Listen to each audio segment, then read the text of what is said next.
ঊর্ধ্বমুখী তাপমাত্রার পারদ, গরমের সঙ্গে সঙ্গে আকাশ ছুঁয়েছে আলুর দাম। ৩০ টাকা অতিক্রম করেছে সেই দাম। চিন্তার ভাঁজ পড়েছে মধ্যবিত্তের কপালে। মানিকতলা বাজারে কত টাকায় বিকোচ্ছে আলু দেখুন।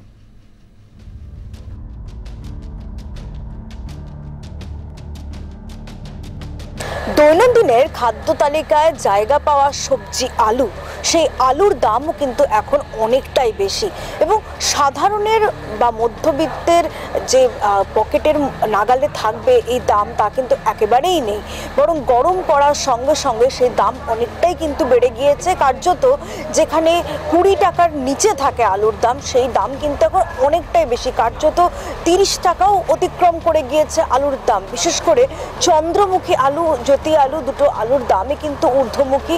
কিন্তু সেই জায়গায় দাঁড়িয়ে এই আলুর দাম আবার কবে কমবে সেটা কিন্তু এখনো পর্যন্ত নিশ্চিতভাবে বলা যাচ্ছে না। কার্যত সেই নিয়ে কিন্তু সাধারণ মানুষের কপালে চিন্তার ভাঁজ পড়েছে, কারণ প্রত্যেক দিনের খাবারের তালিকাতে কিন্তু কম বেশি আলু প্রত্যেকের বাড়িতেই থাকে। তো সেক্ষেত্রে এই দাম আবার কবে কমবে সেটা কিন্তু এখনো পর্যন্ত নিশ্চয়তার সঙ্গে বলা সম্ভব নয়, যেমনটা জানাচ্ছেন ব্যবসায়ীরা। জ্যোতি আছে 28 থেকে 30 টাকা, চন্দ্রমুখী 32-34 টাকা চলছে। দাম তো গরমকালে স্টোরের আলু আসলেই তো দাম বেড়ে যাবে। তো প্রত্যেক বছর 1100-1200 বস্তা এখন হয়ে গেছে জ্যোতি আলু। চন্দ্রমুখী 1250 টাকা বস্তা। হ্যাঁ, এরকম আসছে। আর দাগি তো খারাপ তো আলু অনেক বেরোচ্ছে, এই জন্য তো দাম তো প্রত্যেক বছর শীতকালে কম থাকে বা গরমকালে আসলে বেড়ে যায়। এবার দেখুন, এবার তো ভাবা যাচ্ছে ওই সেপ্টেম্বর-অক্টোবর পরেই হবে। নতুন আলু উঠবে তখনই কম হবে। কম গরমকালে তো এমনি কম। বাজার দেখছেন পুরো, হ্যাঁ বাজার তো দেখছেন পুরো ঠান্ডা। আলুর দাম এখন তো দাম তো বেড়ে গেছে, হ্যাঁ অতিরিক্ত দাম বেড়ে গেছে। আমার আলু এখন তো 28 টাকা, 25-26 টাকা করে আলুর দাম হয়ে গেছে। আরও বেশি হবে। হঠাৎ করে কেন এত আলুর দাম বাড়লো আমরাও বুঝতে পারছি। 1 কিলো দাম কম ছিল তখন 2 কিলো, 1.5 কিলো, 2 কিলো নিতাম। এখন দাম বেশি হয়ে গেছে বলে 1 কেজি করে নিয়ে যাই। 1100 টাকা কাছাকাছি এখন আলুর দাম। অনেকটাই বেড়েছে, অনেকটাই, প্রায় ডবলের কাছাকাছি।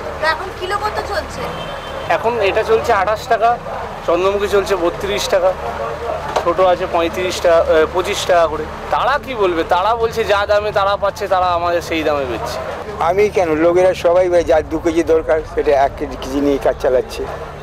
কাজ তো চালাতেই হবে, আমাকে তো খেতেই হবে। যেখানে 1.5 কেজি, আমি যে 1.5 কেজি কিনতাম, তাহলে ভাই 1 কেজি কিনে কাজটা চালো, কালকে আবার দেখা যাবে কী হবে। এইরকম সব জিনিসই এইরকম, সবারই অসুবিধা, একটু অসুবিধা না অসুবিধে আছে। মহাজনরাও কিন্তু নিশ্চিতভাবে কোনো সুরাহা দিতে পারছেন না। তবে সাধারণ মানুষের কাছে আবার কবে আলুর দাম কমবে সেটা কিন্তু এক প্রকার অপেক্ষার বিষয়। ক্যামেরায় প্রসেনজিতের সঙ্গে সঞ্জনা, আর প্লাস নিউজ, কলকাতা।